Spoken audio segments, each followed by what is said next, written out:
मोगरे के पौधे पर दोबारा से फूल नहीं खिल रहे हैं और मोगरे के पौधे पर कौन सी खाद डालें कि डोरमेंट ना होए। नमस्ते। आज के वीडियो में मैं आपको यही बताने वाली हूँ कि अभी अपने पौधे पर यदि आप ज़्यादा फ्लावरिंग नहीं लेंगे तो पौधा धीरे धीरे शांत हो जाएगा, डोरमेंट हो जाएगा और फिर अगले साल ही फ्लावरिंग करेगा। लेकिन अभी मोगरे पर 2 से 3 महीने फ्लावरिंग लेने का बिल्कुल सही टाइम चल रहा है। कैसी सॉइल मीडिया चाहिए, किस तरीके से रेडी करना है और कौन सी सस्ती सी खाद बना करके देनी है, ये आज के वीडियो में मैं आपको बताने वाली हूँ। देखिए, मोगरे के पौधे पर यदि फूल नहीं खिल रहे हैं और पौधा आपका हेल्दी है, पत्तियां बहुत ही लश ग्रीन हैं, तो सिर्फ 10 रुपये में आप यूँ कह सकते हैं या फ्री में अपने पौधे पर आप बहुत ज़्यादा फूल ले सकते हैं। चलिए, टिप नंबर 1 मैं आपको सबसे पहले बताती हूँ। यदि आपके पौधे की ग्रोथ स्लो हो रही है, जैसे मेरे पौधे की हो रही है, कटिंग के बाद बस इतनी ही ग्रोथ हुई है मेरे पौधे में, तो यदि ग्रोथ स्लो हो रही है तो ये जो खाद मैं आगे आपको बता रही हूँ ये ग्रोथ बूस्टर की तरह काम करेगा और आपके पौधे को बहुत ज़्यादा हेल्दी बनाएगा। दूसरी इम्पॉर्टेंट चीज़, अपने पौधे पर यदि दोबारा फ्लावरिंग के लिए आप रेडी कर रहे हैं तो पोटेशियम युक्त खाद देना है और कैल्शियम भी देना है, जो इसी चीज़ में मिलेगा जो मैं आगे आपको बता रही हूँ। तीसरी इम्पॉर्टेंट चीज़ है कि सॉइल इस तरीके की होनी चाहिए। बरसातों में अक्सर हमारे पौधे की सॉइल बहुत गीली होती है, ओवरफ्लो होकर के पानी बाहर जाता है और सारे पोषक तत्व निकल जाते हैं।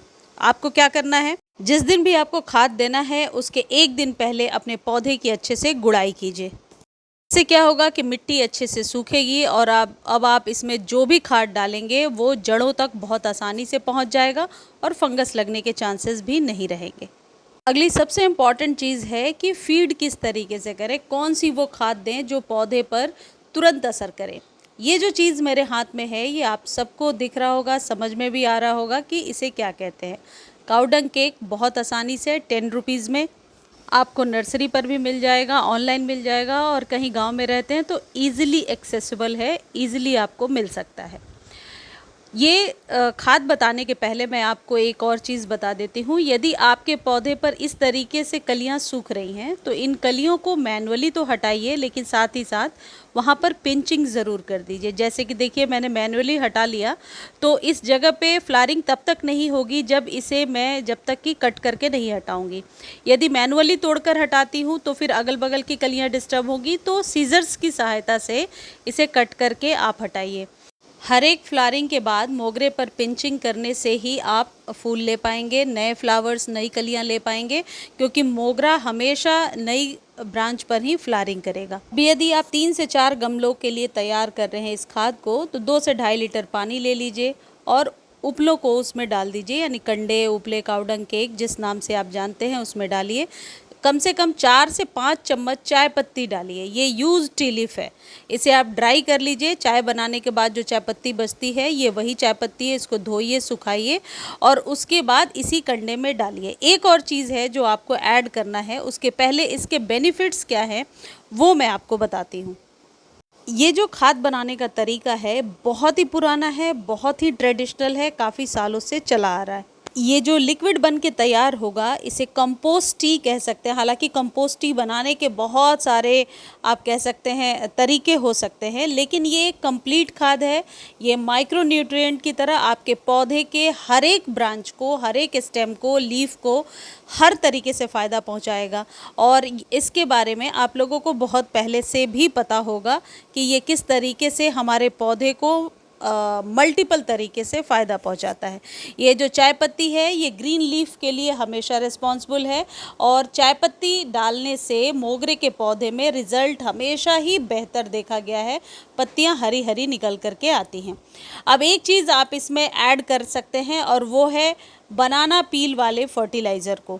बनाना पील का जो फर्टिलाइज़र है वो इसके साथ ऐड करके यदि आप यूज़ करेंगे तो आप एक साथ डबल फ़ायदा ले पाएंगे। यदि आप 4 से 5 गमलों के लिए रेडी कर रहे हैं तो बनाना पील भी आपको 4 to 5 लेना है। काउंट ज़्यादा हो सकता है, ज़्यादा ले सकते हैं, कोई इसमें दिक्कत नहीं है। डाल करके भिगोकर कम से कम 24 घंटे ज़रूर छोड़ना है। नेक्स्ट डे ही इस लिक्विड को इस्तेमाल करना है। और ये जो लिक्विड है ये डायरेक्टली आपको सॉइल में डालना है, इसका स्प्रे नहीं बन सकता। इसका स्प्रे बनाने की कोशिश बिल्कुल भी ना करें, नहीं तो स्प्रे बॉटल ख़राब हो जाएगा। ये जो चीज़ मैं आपको दिखा रही हूँ, ये सॉइल किस तरीके के टेक्सचर में होना चाहिए खाद देने के पहले, चाहे वो बरसात हो, सर्दी हो, गर्मी हो, ये बात ज़रूर समझ लीजिए आप। नेक्स्ट एक इम्पॉर्टेंट टिप समझ लीजिए, जब आपने लिक्विड यूज़ कर लिया और ये जो काउडंग केक आपके पास बच गया है, अब आप सोच रहे हैं इसका क्या करना है। इसको आप निकाल कर एज इट इज़ रख लीजिए और 15 डेज़ के बाद वापस से इसी काउडंग केक को यूज़ कर लीजिए।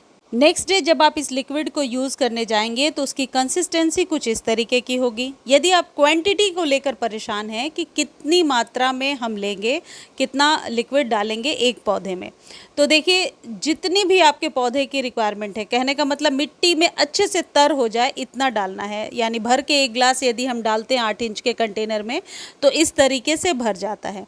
ये जो खाद है ये आप 15 डेज़ पर रिपीट कीजिए अभी, और ये नवंबर तक चलता रहेगा। ऐसा करने से निश्चित तौर पर फ्लावरिंग होगी ही होगी मोगरे के पौधे में। मोगरे के पौधे को कम्प्लीटली धूप में रखिए, पानी से अब आने वाले बरसात से बचा कर रखिए। अब आपके यहाँ यदि बारिश हो रही है तो अपने मोगरे के पौधे को ज़्यादा भीगने ना दें, नहीं तो पौधा धीरे धीरे सूख जाएगा, क्योंकि अब इसके डोरमेंसी का टाइम नज़दीक आ रहा है। मुझे उम्मीद है ये वीडियो आपको बहुत अच्छी लगी होगी। धन्यवाद।